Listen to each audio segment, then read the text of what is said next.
انشاءاللہ اعوذ باللہ من الشیطان الرجیم بسم اللہ الرحمن الرحیم۔ سورہ بقرہ آیت نمبر 105، یہاں سے انشاءاللہ دیکھیں۔ ما یود الذین کفروا من اہل الکتاب ولا المشرکین، اور وہ لوگ جو کافر ہیں، کتاب والے ہوں یا مشرک، وہ خوش نہیں ہیں۔ کس بات سے خوش نہیں ہیں؟ ان ینزل علیکم من خیر من ربکم، اس بات سے کہ اتاری جائے تم پر بلائی، یعنی کوئی خیر اللہ کی طرف سے۔ واللہ یختص برحمتہ من یشاء، اللہ اپنی رحمت کے لیے خاص کرتا ہے جس کو چاہتا ہے۔ واللہ ذو الفضل العظیم، وہ رب بہت ہی فضل اور مہربان ہے۔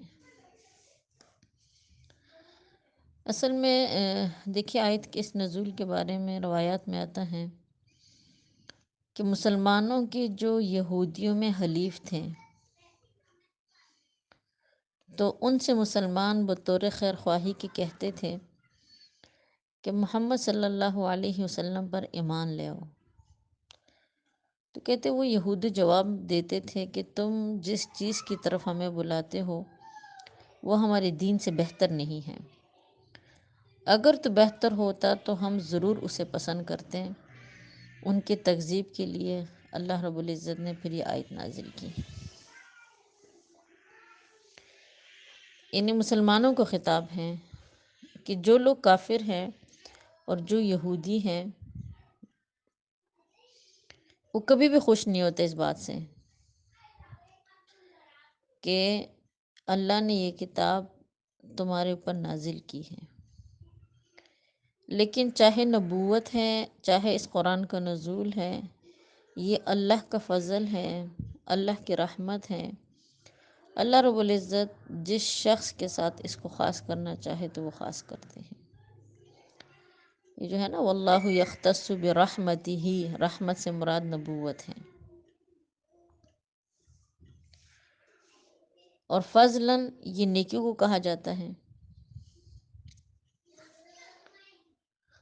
تو اس پر اللہ پاک نے آیت نازل کی کہ یہ دین جو ہے، یہ نبوت کا جو راستہ ہے، یہ جو نبوت ہے، یہ جو قرآن ہے، یہ اللہ کی رحمت ہے۔ رب کریم جس کو چاہتے ہیں وہ اس راستے پر اس کو چلنے کی توفیق عطا فرماتے ہیں۔ تو آیت سے بات ثابت ہوتی ہے ساتھ ساتھ کہ دیکھیں، جو دین کا راستہ ہوتا ہے اس پر چلنے کی توفیق بھی کسی کسی انسان کو نصیب ہوتی ہے۔ جس شخص کے اندر اللہ پاک کی چاہت ہو کہ وہ صحیح راستے پر چلے، تو اس کے لیے رب کریم سب سے پہلے دین کا راستہ منتخب کرتے ہیں۔ اللہ کی خاص رحمت یہ ہوتی ہے، خصوصی کرم اللہ کا ہوتا ہے اس شخص پر کہ جس شخص کو اللہ پاک اپنے دین کے لیے منتخب کرے، چاہے وہ جس زمرے میں بھی دین کا کام کرتا ہو۔ اس لیے کہ دیکھیں، دین کے بہت سارے شعبے ہیں، لازمی نہیں کہ تعلیم اور تعلم ہی سے تعلق دین کا ہو، دین کے بہت سارے شعبے ہیں۔ ہر وہ بندہ جو اللہ کے قریب کرنے کے لیے دوسرے بندے کو دعوت دیتا ہے وہ دین کا راستہ ہے، چاہے تو وہ ہم اخلاق کے ذریعے سے کسی کو دعوت دیں، نرم گفتار کے ذریعے سے کسی کو ہم دعوت دیں، یا پھر ہم اللہ کی بڑائی بیان کر کے کسی کو دعوت دیں، دین کے مسائل بیان کر کے کسی کو دعوت دیں، یعنی جو بھی طریقہ ہو، بہرحال ٹھیک ہے نا۔ جو یہ جماعت والے ہیں، یہ بھی ایک دین کا بہت بڑا کام کر رہے ہیں کہ انہوں نے ہر مہینے، مطلب جو ان کی ہوتا ہے کہ 3 دن لگاؤ، 15 دنوں کا پھر حکم ہوتا ہے، پھر 40 دنوں کا۔ دیکھیے، یہ ساری چیزیں بھی ثابت ہیں، ان کا ثبوت ہے ان لوگوں کے پاس۔ 4 مہینے کے لیے، پھر اسی طرح مطلب آہستہ آہستہ کر کے سال۔ تو چاہے جو مدارس چل رہے ہیں، یہ بھی دین کا ایک کام کر رہے ہیں، ٹھیک ہے نا۔ اس میں علم، تعلم یہ چیز ہوتی ہے۔ چاہے جو لوگ جہاد میں لگے ہوئے ہیں، وہ بھی دین کے بہت دین کی سربلندی کے لیے وہ کام کر رہے ہیں، وہ بھی بہت عظیم کام کر رہے ہیں کہ وہ اپنی جانوں کو مطلب اللہ کے راستے میں قربان کر رہے ہیں۔ یا جو لوگ اہل تصوف ہے، جو باطن کی صفائی کرتے ہیں لوگوں کی، چاہے وہ ہو۔ تو اس لیے دین کا شعبہ کوئی ایسی چیز نہیں ہے جو ہم سمجھے کہ بھی اس کا تعلق صرف اس کام سے ہے، یعنی کہ جو تبلیغی سمجھے کہ بھی اس کا تعلق کس کے ساتھ ہے، یا پھر مدارس والے سمجھے کہ بھی اس کا تعلق کس کے ساتھ ہے، یا پھر جہاد والے سمجھے کہ اس کا تعلق کس کے ساتھ ہے۔ نہیں نہیں بھئی، دین یہ تمام چیزوں کا مجموعہ ہے۔ مختلف طریقوں سے دین اسی طرح پھیلا گیا ہے اور اسی طرح انشاءاللہ آگے پھیلتا رہے گا۔ ہر بندہ اپنے حصے کا کام کرتا ہے۔ تو ہم جس حصے میں بھی ہے ہمیں اللہ کا شکر ادا کرنا چاہیے، اس لیے کہ یہ اللہ کی رحمت ہے۔ رب کریم اپنی رحمت جس کے ساتھ خاص کرتے ہیں تو اللہ پاک اس شخص کو اس راستے کے لیے منتخب کرتے ہیں۔ آگے فرمایا گیا ہے کہ ما ننسخ من آیت، جو منسوخ کر دیتے ہیں ہم کوئی آیت، او ننسہا، یا پھر بلا دیتے ہیں۔ تو حکم ہے آگے قرآن کی آیت میں آگے فرمایا گیا ہے کہ نأتی بخیر منہا، تو ہم نازل کر دیتے ہیں اس سے بہتر کوئی حکم، او مثلہا، یا اسی کے مانند لوگوں کی سہولت کے لیے کوئی حکم نازل کر دیتے ہیں۔ الم تعلم، کیا تم نہیں جانتے، ان اللہ علی کل شیء قدیر، کہ بے شک رب کریم جو ہے وہ ہر چیز پر قدرت رکھنے والا ہے۔ تو اس چیز کو انشاءاللہ سمجھیے گا، دیکھیں یہ بہت اہم بات ہے۔ اب نسخ کیا ہے؟ نسخ کس کو کہتے ہیں جس کا حکم قرآن کے اندر آیا ہے؟ تو آیت کا پہلے شان نزول آپ کو سمجھا دیتی ہوں۔ کہتے مشرکین کہا کرتے تھے کہ محمد جو ہے، یہ محمد اپنے اصحاب کو ایک چیز کا حکم دیتے ہیں اور پھر اسی بات سے منع کرتے ہیں اور اس کے خلاف حکم پھر دیتے ہیں۔ تو کہتے مشرکین مکہ والے کہتے تھے کہ اسے معلوم ہوتا ہے کہ جو کچھ یہ کہتے ہیں یہ اپنی طرف سے کہتے ہیں۔ تو کہتے اس پر اللہ پاک نے آیت نازل کی۔ اسی طرح جو یہودی اللہ پاک بس ان کو کیا بندہ ان کے بارے میں کہے، لیکن یہودی بھی کہتے اسی طرح الزامات لگاتے تھے۔ وہ کہا کرتے تھے کہ نعوذ باللہ نعوذ باللہ، اللہ کو پہلے اس کام کے بارے میں پتہ نہیں تھا، تو اس لیے اللہ پاک نے اس حکم کو منسوخ کر دیا، یعنی ختم کر دیا، اور اس کی جگہ دوسرا حکم اللہ پاک لے آئے۔ یعنی وہ تو ڈائریکٹ اللہ کی ذات پر نعوذ باللہ مطلب وہ کرتے تھے۔ تو اللہ پاک نے یہ آیت نازل کی۔ دیکھیں نسخ کہتے ہیں، نسخ کی مختلف اقسام ہوتی ہے۔ ویسے نسخ کا لغوی معنی ہوتا ہے کہ کسی حکم کو مٹا دینا، اس کے بدلے دوسرا حکم نازل ہونا۔ لیکن اس کی مختلف اقسام ہیں، اقسام کو آپ سمجھے، اس سے آپ کو بات اچھی طریقے سے سمجھ آ جائے گی۔ نسخ کی 4 اقسام ہیں۔ سب سے پہلی قسم ہے نسخ القرآن بالقرآن، کہ قرآن کی آیت منسوخ ہوتی ہے قرآن کے ذریعے سے۔ یعنی کہ بعض اوقات ایسا ہوتا ہے کہ قرآن کی ایک آیت مطلب منسوخ ہوتی ہے تو قرآن ہی میں دوسرا حکم اس کی جگہ آ جاتا ہے۔ دوسری قسم ہے نسخ الحدیث بالحدیث، کہ بعض اوقات ایک حدیث کے ذریعے سے دوسری حدیث کا حکم منسوخ ہوتا ہے۔ تیسری قسم ہے نسخ الحدیث بالقرآن، کہ حدیث کا حکم بعض اوقات قرآن سے بھی منسوخ ہو جاتا ہے، اس لیے کہ جب دیکھیں ایک طرف حدیث مبارکہ ہو، دوسری طرف قرآن کا حکم ہو، تو ترجیح قرآن کے حکم کو دی جائے گی، یعنی قرآن کی وہ آیت اس حکم کو منسوخ کر دے گی، ختم کر دے گی۔ اور چوتھی قسم ہے نسخ الحدیث بالقرآن، یعنی حدیث کے ذریعے سے قرآن کو منسوخ کرنا، تو اس طرح نہیں ہو سکتا، یہ قسم صحیح نہیں ہے، اس طرح ہوا بھی نہیں ہے، اور یہ قسم ہو بھی نہیں سکتی کہ ہم حدیث کو ترجیح دیں اور یعنی حدیث کو قرآن پر فوقیت دیں۔ 4 قسمیں تو دیکھیے یہ ہو گئی، میں نے آپ کو بتا دی کہ قرآن کی آیت کا قرآن کے ذریعے سے منسوخ ہونا، حدیث کا حدیث کے ذریعے سے منسوخ ہونا، یہ بالاتفاق ٹھیک ہے۔ قرآن کی آیت کے ذریعے سے حدیث کا منسوخ ہونا، یہ بھی بالاتفاق صحیح ہے، اس طرح ہوا ہے، لیکن حدیث کے ذریعے سے قرآن کا منسوخ ہونا اس طرح نہیں ہوا۔ دوسری بات یہ سمجھے کہ دیکھیں نسخ کی دوسرے مطلب لحاظ سے پھر قسم اس طرح بھی بنتی ہے کہ قرآن کے اندر دیکھیں نسخ بعض اوقات اس طرح بھی ہوا ہے کہ حکم باقی ہے لیکن اس کی تلاوت کو اللہ نے منسوخ کرا دیا ہے، یعنی وہ حکم باقی ہوتا ہے لیکن اس کی تلاوت قرآن کے اندر نہیں کی جاتی۔ جیسے انشاءاللہ اللہ پاک ہمیں سورہ نور تک پہنچائے جب ہم سورہ نور اس سورت تک پہنچیں گے تو وہاں پر ہم یہ مسئلہ پڑھیں گے انشاءاللہ، اللہ پاک خیر عافیت رکھیں، کہ جو عورت یا مرد شادی شدہ ہو اور وہ زنا اس فحاشی میں مبتلا ہو جائے، وہ اس گناہ کو کر لے، تو اس کے لیے حکم ہے قرآن کا کہ اس کو سنگسار کر دیا جائے۔ سنگسار کرنے کے خاص طریقہ ہوتا ہے جو انشاءاللہ اپنی جگہ پہ ہم سمجھیں گے، یعنی اس کو سنگسار کرنے کا حکم ہے۔ اب یہ حکم تو موجود ہے قرآن کے اندر، لیکن اس کی تلاوت نہیں کی جاتی۔ جب بھی سورہ نور کی تشریح پڑھتے ہیں یا پھر پڑھاتے ہیں، تفسیر پڑھتے ہیں، تو لازماً یہ حکم بتایا جاتا ہے کہ بھئی یہ حکم قرآن ہی سے ثابت ہیں، اور قرآن سے پہلے جتنی بھی کتابیں گزری ہے، جیسے تورات ہے، زبور ہے، انجیل ہے، تو اس میں یہ حکم لکھا ہوا تھا۔ ہمارے قرآن میں لکھا ہوا تو نہیں ہے، لیکن حکم اب بھی یہی ہے، یعنی قرآن ہی سے ثابت ہے۔ اور بعض اوقات ایسا ہوتا ہے کہ دیکھیں آیت تو موجود ہوتی ہے لیکن اس کا حکم باقی نہیں ہوتا۔ آیت تو موجود ہوتی ہے لیکن اس کا حکم باقی نہیں ہوتا۔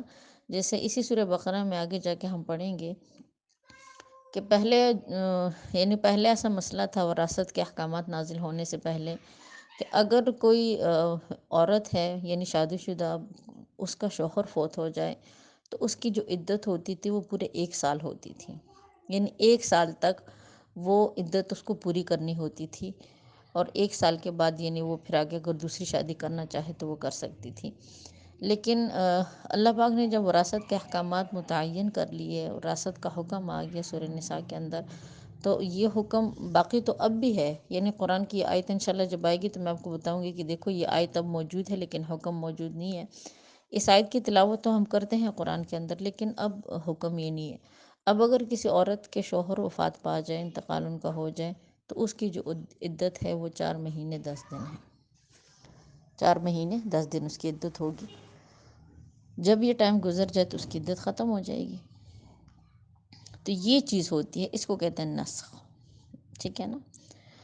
اب اسی چیز کا حکم قرآن کی آیت میں بھی ہے کہ ما ننسخ من آیت، کہ جو بھی منسوخ کرتے ہیں ہم کوئی آیت قرآن کے اندر، یعنی جب بھی کوئی آیت ہم منسوخ کرتے ہیں، او ننسہا، یا پھر اس کو بلا دیتے ہیں، یعنی اللہ کے پیغمبر صلی اللہ علیہ وسلم کے زمانے میں اس طرح بھی ہوا ہے کہ اللہ کی طرف سے کوئی آیت نازل ہوئی، لیکن اللہ پاک نے آپ علیہ السلام کے دل اور دماغ سے اس کو بالکل بلا دیا، صحابہ کے دلوں سے بھی اس کو بالکل ختم کر دیا، بلا دیا وہ حکم، یعنی وہ آیت بالکل، اس لیے کہ اس پر ایسے واقعات حدیث مبارکہ میں موجود ہے۔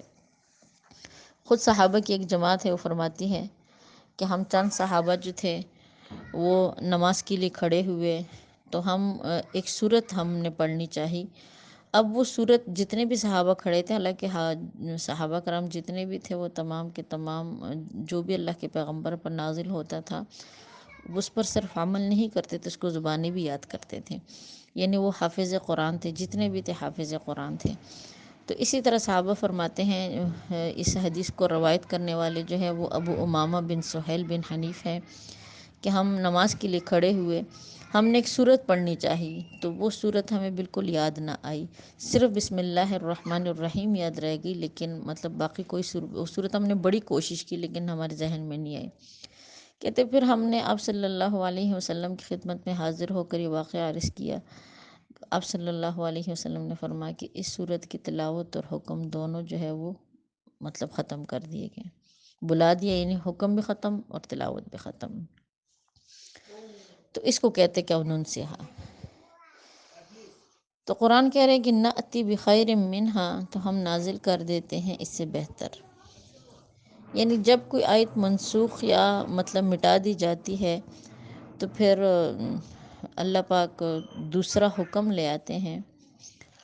اب دیکھیے یہ جو دوسرا حکم آتا ہے تو اس کی وجہ کیا ہے، پہلی کیوں منسوخ ہوئی، اب یہ دوسرا حکم آیا، اس کی کیا وجوہات ہے؟ تو دیکھیے میری بہنوں، اصل میں بات یہ ہے، اللہ پاک نے جو بھی حکم منسوخ کیا ہے تو اس کے بدلے میں آسان حکم لے کر آئے ہیں، سہولت کے لیے، عمل کی سہولت کے لیے۔ یا پھر جو بھی حکم منسوخ ہوا ہے، اب جیسے میں نے آپ کو بتایا کہ پہلے مطلب جب وراثت کے احکامات نازل نہیں ہوئے تھے تو عورت کی جو عدت ہوتی تھی وہ 1 سال، لیکن اب عدت 4 ماہ 10 دن ہے۔ تب آپ خود سوچیں 1 سال کا ٹائم زیادہ ہے یا پھر 4 ماہ 10 دن کا ٹائم زیادہ ہے؟ یعنی اللہ پاک نے سہولت عمل کے لیے آسان عمل کا حکم دے دیا، یا پھر بعض اوقات ایسا تھا کہ اللہ پاک اس وجہ سے بھی منسوخ فرماتے تھے احکامات کو کہ دوسرا حکم جو اللہ پاک نازل کرتے تھے اس کا ثواب بہت زیادہ ہوتا تھا، یعنی کثرت ثواب اس سے بہتر آیت نازل فرماتے تھے۔ تو قرآن بھی یہی کہہ رہے کہ او مثلہا، یا اسی جیسی، یعنی یا تو یہ سہولت کے لیے یا پھر کثرت ثواب میں، مطلب کثرت ثواب کے لیے اللہ پاک جو ہے وہ احکامات نازل کرتے تھے۔ علم تعلم، کیا تمہیں معلوم نہیں ہے، ان اللہ علی کل شیء قدیر، کہ بے شک رب کریم تمام چیزوں پر قدرت رکھنے والے ہیں۔ اللہ کی جو ذات ہے دیکھیے وہ غفور الرحیم ہے، وہ انسان کے بہت قریب ہیں۔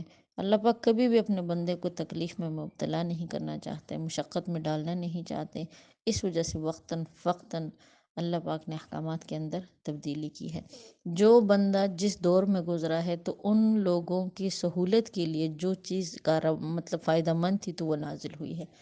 پہلے لوگ ظاہری بات ہے ہر لحاظ سے ہم سے مطلب مضبوط بھی تھے، عمریں بھی زیادہ تھی، اور ہر لحاظ سے یعنی زیادہ ٹھیک تھے، تو اللہ پاک نے ان کے لیے ان کے موافق احکامات نازل کیے۔ امت محمدیہ صلی اللہ علیہ وسلم تمام امتوں میں، یعنی ان کے عمروں کے لحاظ سے بھی سب سے کم عمریں ہیں، جسامت کے لحاظ سے بھی ہماری صحت وقت کے ساتھ تو مطلب بالکل ہی نہ ہماری صحت ہے نہ ہماری جسامت کا کوئی حال ہے، تو اللہ پاک نے اس امت کے مطلب قیامت تک اسی امت نے چلنا ہے، تو اللہ پاک نے اس کی سہولت کے لحاظ سے جو احکامات کے اندر وقتاً فوقتاً تبدیلی کی ہے۔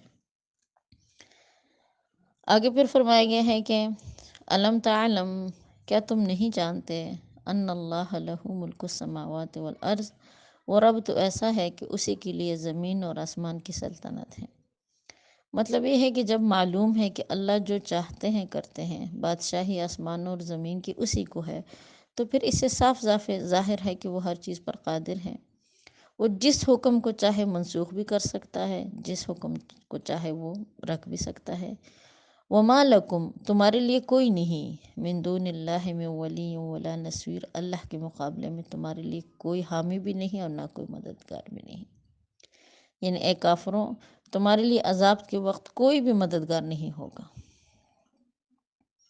ولی کہتے ہیں بہت قریب دلی دوست، نصیر کہتے ہیں یہ بھی مددگار ہوتا ہے، یعنی جو مشکل میں مدد کرے۔ اسی طرح پھر اگلی آیت میں اللہ پاک نے حکم دیا ہے کہ ام تریدون ان تسألوا رسولکم، کیا تم یہ چاہتے ہو کہ تم سوال کرو اس رسول صلی اللہ علیہ وسلم سے۔ تو اس آیت کو بھی انشاءاللہ پہلے سمجھے پھر میں ترجمہ پڑھاتی ہوں۔ دیکھیں عبداللہ بن عباس رضی اللہ تعالیٰ عنہ کی روایت ہے، حضرت سعید رضی اللہ تعالیٰ عنہ نے بھی اس حدیث کو مروی یعنی راوی اسی مطلب شان نزول کو روایت کیا ہے۔ فرماتے ہیں کہ رافع بن ہر اور وہب بن زید، یہ دونوں یہودی تھے۔